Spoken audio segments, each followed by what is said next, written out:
आज 29 जुलाई 2020 नई शिक्षा नीति को मंजूरी दे दी गई है। मानव संसाधन मंत्रालय का नाम बदलकर शिक्षा मंत्रालय रखा गया। नई राष्ट्रीय शिक्षा नीति 2020 को लेकर पहले परामर्श प्रक्रिया चलाई गई थी, जो कि 26 जनवरी 2019 से 31 अक्टूबर 2019 तक चली थी। उच्च शिक्षा में अब मल्टीपल एंट्री और एग्जिट का विकल्प दिया जाएगा। जो 5 साल का इंटीग्रेटेड कोर्स कर चुके हैं उन्हें एमफिल नहीं करना होगा। हायर एजुकेशन के लिए एक ही रेगुलेटर रहेगा। सरकारी और निजी विश्वविद्यालयों के लिए शिक्षा मानक समान रहेंगे। नेशनल रिसर्च फाउंडेशन की स्थापना होगी, जिसमें रिसर्च और इनोवेशन को बढ़ावा मिलेगा। मानव संसाधन विकास मंत्रालय का नाम अब शिक्षा मंत्रालय कर दिया गया है। टीचिंग, लर्निंग और असेसमेंट में तकनीकी को बढ़ावा दिया जाएगा।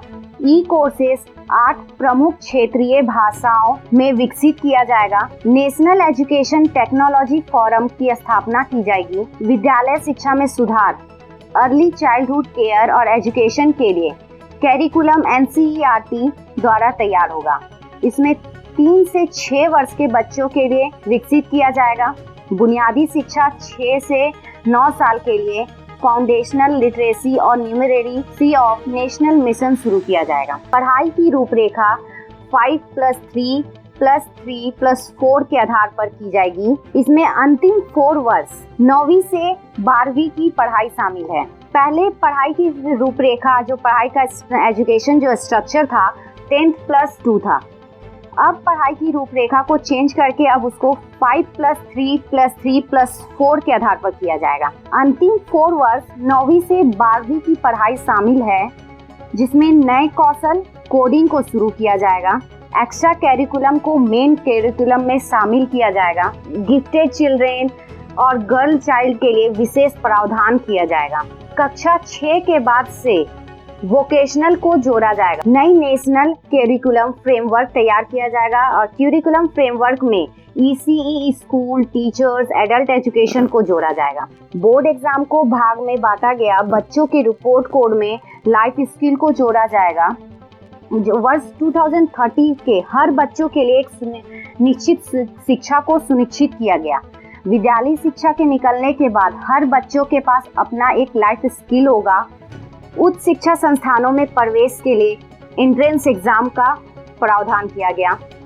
उच्च शिक्षा संस्थानों में प्रवेश के लिए एंट्रेंस एग्जाम का ऑफर दिया जाएगा और नई शिक्षा नीति का ड्राफ्ट 2019 में तैयार कर लिया गया था, जिसकी मंजूरी आज 29 जुलाई 2020 को शिक्षा मंत्री के द्वारा दी गई। मानव संसाधन विकास मंत्रालय ने कहा कि राष्ट्रीय शिक्षा नीति 1986 में बनाई गई थी और 1992 में संशोधित की गई थी। मानव संसाधन विकास मंत्रालय को शिक्षा मंत्रालय के नाम से जाना जाएगा और राष्ट्रीय शिक्षा नीति को 1986 में अपनाया गया था और अंतिम बार इसे 1992 में संशोधित किया गया। मई 2019 में मोदी सरकार से NEP प्रस्तुत किया, जो 2030 तक 3 साल से 18 साल तक के वर्ग के प्रत्येक बच्चों को गुणवत्तापूर्ण शिक्षा प्रदान किया गया।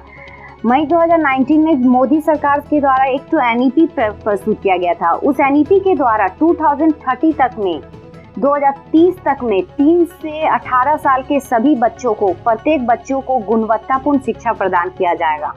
इसमें नए नियम के मुताबिक ये बदलाव किया गया कि सभी स्कूलों को राइट टू एजुकेशन के तहत पढ़ने वाले बच्चों के लिए कुछ सीटें रिजर्व रखनी होगी। इसके अलावा UGC और ICTE को मिलाकर एक नया रेगुलेटिंग बॉडी बनाया जाएगा और इस शिक्षा नीति के लिए 99,300 करोड़ की बजट तय की गई थी। केंद्रीय वित्त मंत्री निर्मला सीतारमण ने संसद में बताया कि केंद्र सरकार शिक्षा के लिए 99,300 करोड़ रुपीस की एक बड़ी राशि खर्च करेगी और इस नीति के तहत सारे बच्चों को एक गुणवत्तापूर्ण शिक्षा प्रदान किया जाएगा।